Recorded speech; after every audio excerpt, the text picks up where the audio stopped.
Me llamo Laura Medina, tengo 35 años, y hasta hace apenas unos meses pensaba que mi vida matrimonial era un cuento de hadas.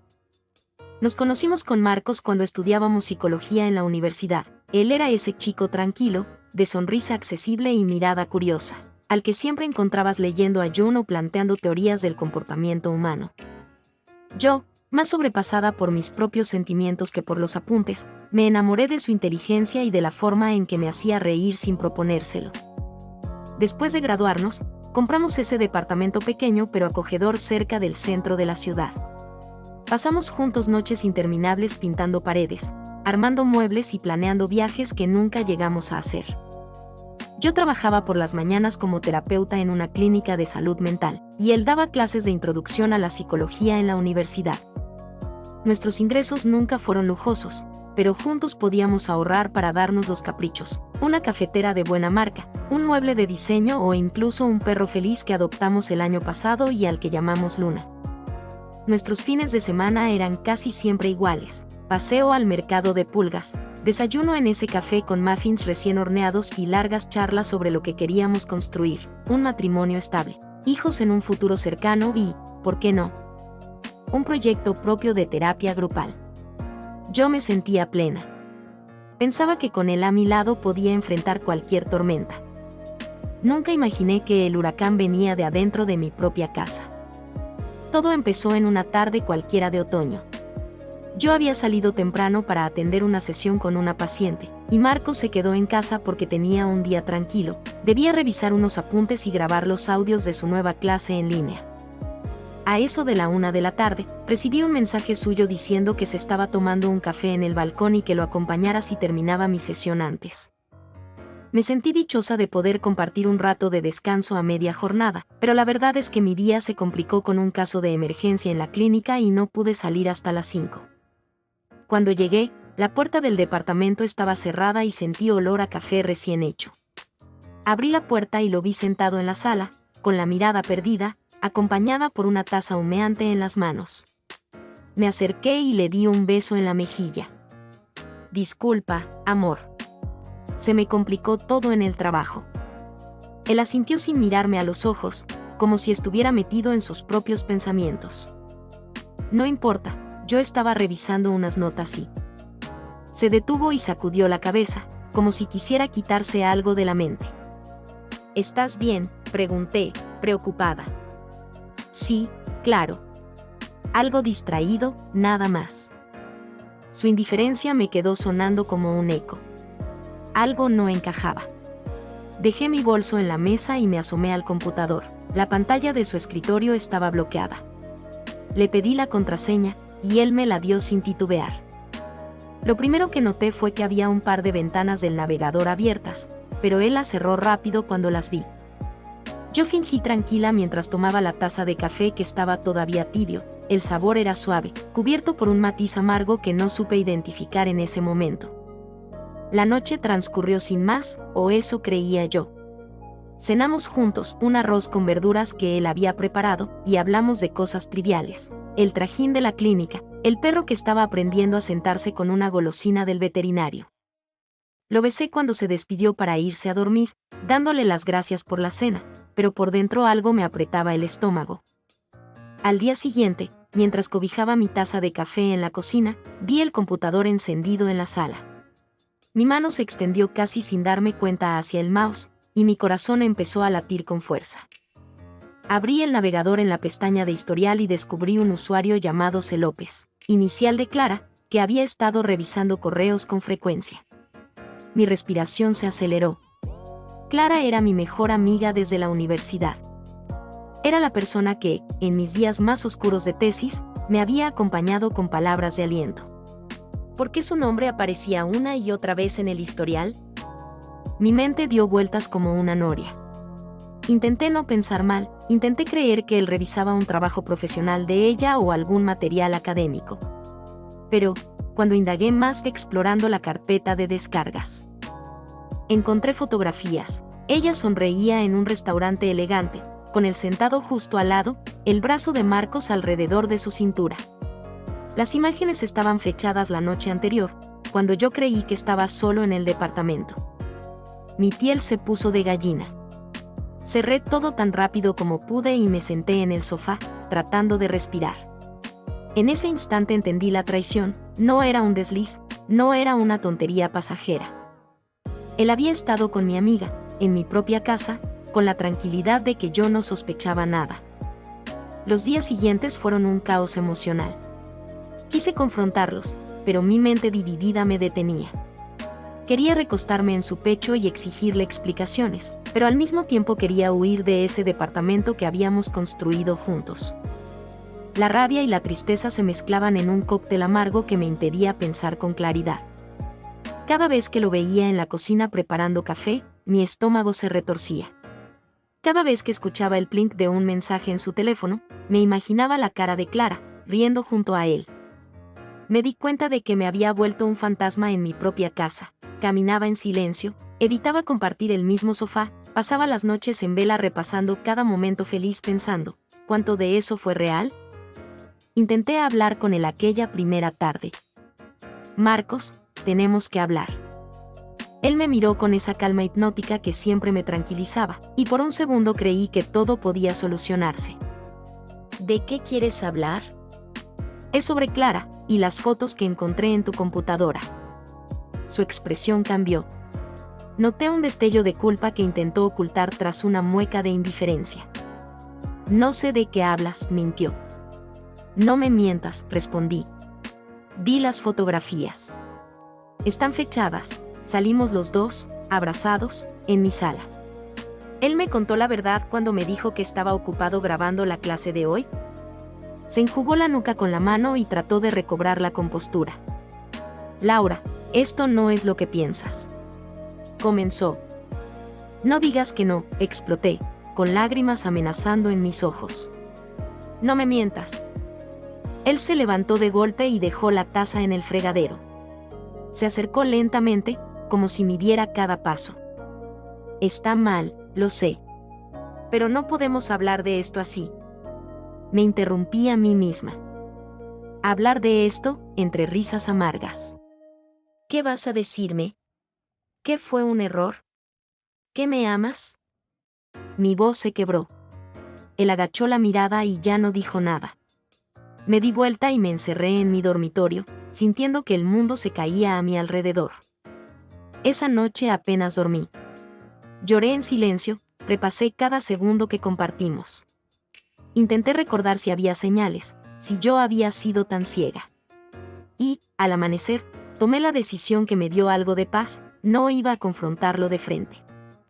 No iba a llorar de rodillas, ni suplicar, ni enfrentarlo en un escándalo público. Por el contrario, iban a temerme en silencio, iban a temer la verdad que yo guardaba.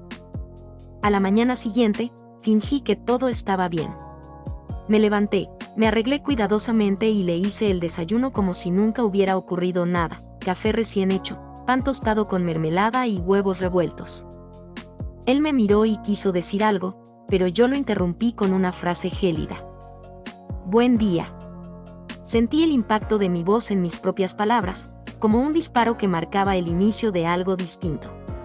Él asintió con la cabeza, volvió a su taza y bebió. Mientras él se alimentaba, abrí la laptop y empecé a recopilar evidencias, las fotos en alta resolución, la conversación de WhatsApp entre él y Clara, correos electrónicos comprometidos, mensajes de audio con risas y confesiones. Cada imagen era una daga, cada archivo un testimonio de la traición. Lo guardé todo en una carpeta segura, encriptada con contraseña. Al mismo tiempo, registré cada detalle de nuestra vida conjunta, recibos de pagos compartidos, fotos de vacaciones, mensajes románticos que le había enviado, mensajes que él me había escrito. Tarde tras tarde me senté en la sala con Luna saltando a mis pies, revisando cada documento, cada correo, cada fotografía. Empecé a sospechar que la historia de infidelidad era más antigua de lo que imaginé, así que rastreé sus redes sociales para ver cuándo fue la primera señal. Noté me gusta en fotos de ella, comentarios insinuantes en historias, mensajes que él borraba rápido. Mientras tanto, mantuve la mejor apariencia. Reí con él cuando bromeaba sobre su clase, ayudé a organizar una cena con amigos suyos y de trabajo. Volví a acariciar la mano de Luna cuando nos recostábamos en el sofá por las noches. Él volvió a sonreírme con esa sonrisa confiada de siempre, creyendo que todo estaba bien.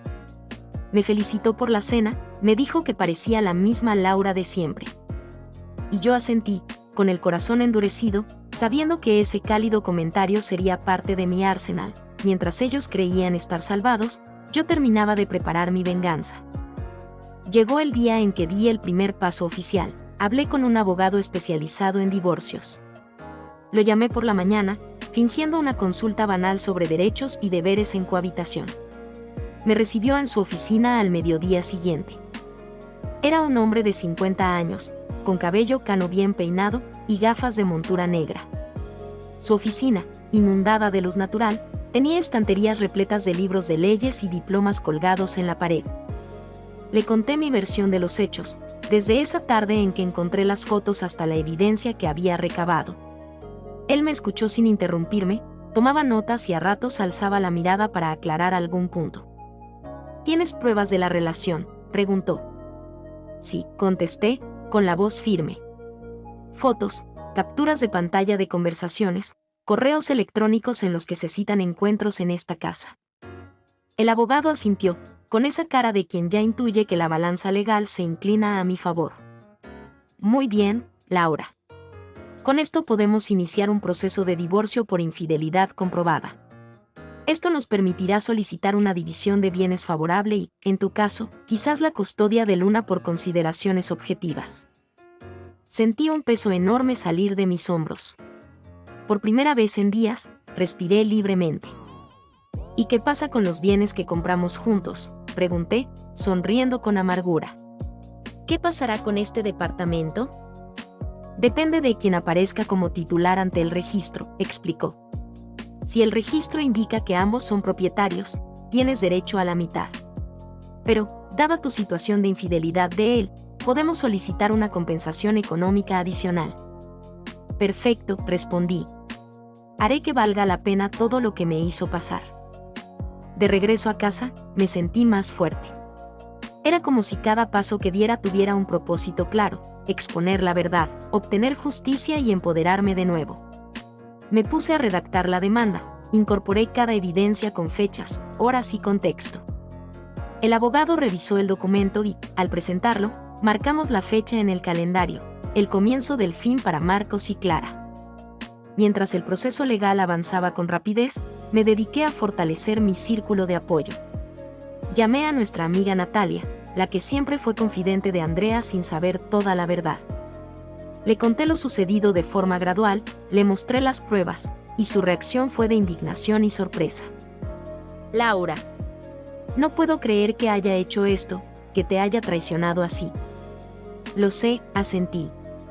Pero necesito tu ayuda.